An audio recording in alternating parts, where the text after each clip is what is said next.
Shri advocate Prabhakaran, അദ്ദേഹം senior advocate ആണ്. പിന്നെ അദ്ദേഹം ഹൈക്കോർട്ടിലും സുപ്രീം കോടതി പ്രാക്ടീസ് ചെയ്യുന്നു. ലേബർ ലോയിൽ എക്സ്പെർട്ടാണ്. ബോംബെ ഹൈക്കോർട്ടിലായിരുന്നു, പിന്നെ സുപ്രീം കോടതിയിലുണ്ട്. അദ്ദേഹത്തെ സാദരം ക്ഷണിക്കുന്നു. Can you hear me now? Is it clear? Yes, sir, it is clear. We will record it and put in our channel. All right. Anyway, good afternoon and namaskar to everyone. I've been practicing labor laws in Maharashtra, based at Maharashtra and in high courts and Supreme Court also. When we talk about the present trend of codification of labor laws, there are 4 courts which is made out of 150 acts. But I don't think anything much innovation is done or studies done in formulating or codifying these labor laws together. It is something like same bottle and same wine, only covers are changed. The only effort which is made is consolidating the definitions of various acts and making that is the only good thing which has happened in the codification.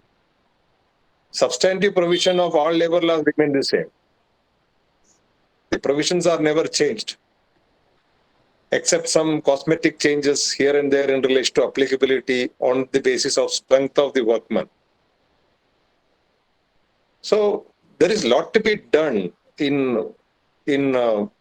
for benefiting the workman community. I believe the will to do a correct legislation, correcting it wherever required, is not being done.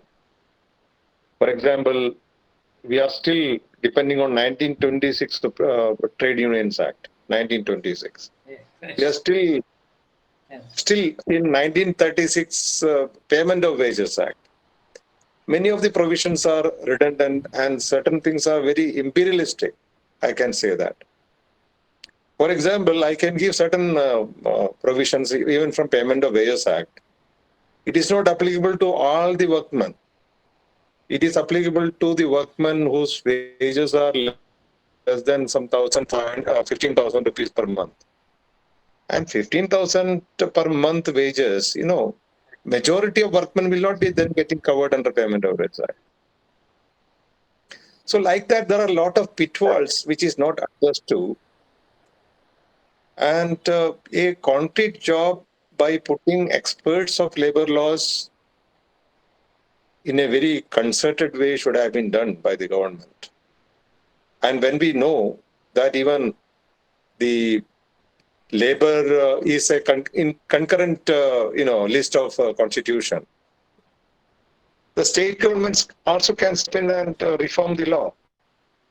We can see in Maharashtra, there are 2 Maharashtra acts. One is the Maharashtra Regulation of Trade Unions and Prevention of Unfair Labor Practice Act, 1971.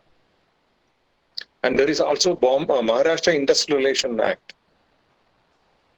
When we see those provisions of those acts, they are a bit advanced and other states are not following that type of provisions of law.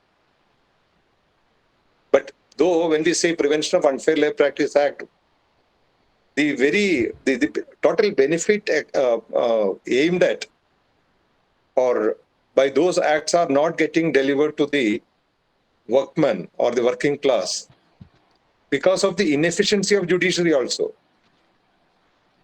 The judicial interpretation have sabotaged the rigors of such laws in a large extent.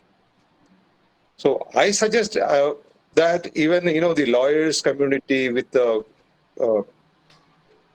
involvement of the trade unions and all that should come forward for a real into the entire structure of labor laws to see that it is made more practical and more effective. So I have my suggestion on the May Day, the Labor's Day. Yes, sir. That a concerted effort should be made to really make the legislation beneficial, and it should deliver. what it preaches. So we find a lot of pitfalls in the laws as of now, and that should be remedied at the earliest. Earlier the better. Thank you. Thank you, sir. Thank you very much. We have recorded it, and we will put it in the YouTube. And entire discussion will be in the YouTube. We'll be putting it. Thank you very Thank much you. for Thank your you. coming. Thank you for your coming. Yes, sir.